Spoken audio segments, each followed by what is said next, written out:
คือเรื่องการขอเอาทุกคนในนามชื่อเลยชื่อในนามสกุลพอกับสถานะเนี่ย บ้านอยู่ใจตามบ้านนะ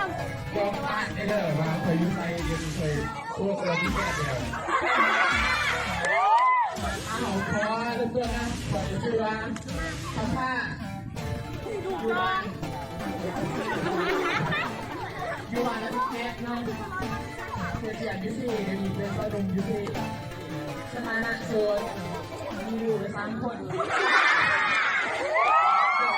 ยอมมากโสดนะเพราะว่าเขายังทันดีเนี่ยเลยทั้งโสดนะอ้าว